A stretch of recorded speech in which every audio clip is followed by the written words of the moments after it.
There are some things that if you are going to buy this car that you must know, or if you're just getting into Subarus, you must know. It's been trials and tribulations.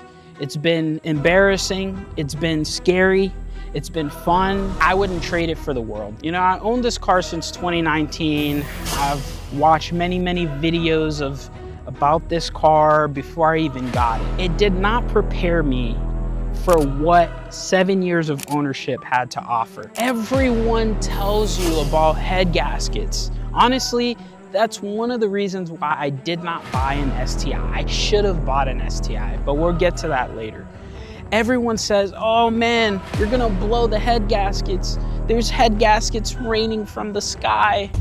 We're blowing head gaskets left and right. Like, come on, man. If I had done more research, I would have known that the head gasket issue is actually from the NA EJs, the EJ 251 back in the early 2000s and late 90s, where the Subaru engineers came up with a head gasket that just wasn't great. So they redesigned it. And that has not been an issue ever since.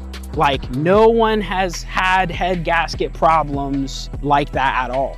And if you're having head gasket problems, it's probably your tuner cranking too much boost into the engine. And honestly, you're probably lucky that the head gasket blew and you didn't lift the head, or you didn't put a rod through the engine. The second thing that I wish people told me, how the experience of owning a Subaru would be. You know, people make fun of you. They say, oh, you know, you're slow, your Subaru's slow, it's gonna cost a lot of money. And they're right. I mean, 400 horsepower in this car is more than enough. Honestly, it's probably a little too much. 500 horsepower, maybe 6, is probably the sweet spot for a really well dialed in Subaru. And I don't think you need more than that. The all-wheel drive system in this car is phenomenal, but these cars are bespoke. They do not share. They're not like a K20 or a K24 where you're just gonna find these blocks left and right, find parts left and right in the junkyard. I would say they're not rare, but they're not common. Hey, if you guys are enjoying this video, like and subscribe. Helps the channel, helps me. I can bring more Subaru content.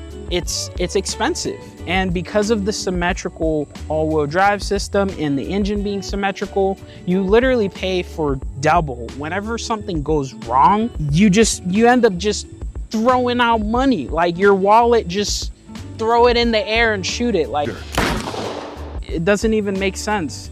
And I made a video talking about how expensive it can be to build this engine. And I also made a video that talks about how to keep these alive, because it's very expensive. And I wish people told me that, how expensive Subarus were. I love this car regardless if it's murdering my pockets. I just love it. The driving experience, the way that the dynamics are when you're driving, the way it makes you feel like Superman, it's great. It's great. But there's one thing that's very flawed. And the reason why I said I wish I had gotten the STI is because when you drive this car, you're gonna be wanting more. The car has such a great driving characteristic and dynamic that you just wanna go faster and faster. You wanna put more power down. The Achilles boils down to fueling, and port injection is actually the best way to make power. Direct injection is not. These cars are now more complicated. They have a CAN bus protocol, which is essentially a language that the ECU talks to the car. What it is because you are limited on how much fuel you can put into the engine, because as the power goes up, the demand on the injector goes up. And these injectors are maxed out once you essentially put E85 in them. As you start going higher and higher horsepower numbers, boost, the direct injection system essentially maxes out. With that being said, to make high horsepower on a F820, F824, it's extremely expensive. One of the reasons why is without a standalone ECU, you cannot properly control fueling the way that you need to make high horsepower. Now, this is gonna hurt a lot of people's feelings, but you can ask any tuner out there. You can ask JR, you can ask Mikey.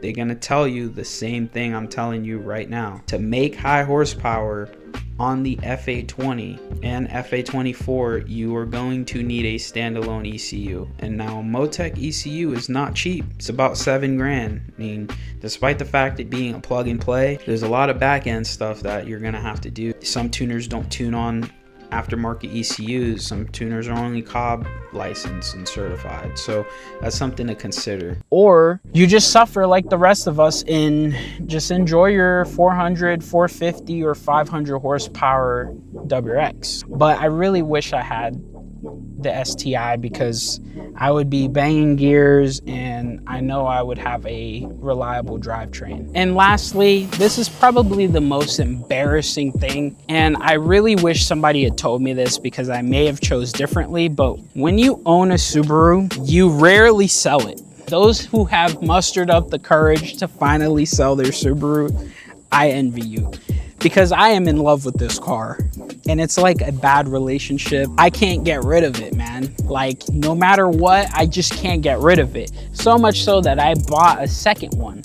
And if you want to see what I'm planning on doing, it's gonna be gnarly. So check out that video as well. It's not just the fact that I've owned this and the memories that I've had with this car, but it's also the fact that the community is so loving, so passionate. It's almost like a cult. I feel like I'm part of a cult because my devotion and my faith is so deep into this car. But I wish somebody had warned me, because I may have chose differently, but maybe I was meant to be here anyways.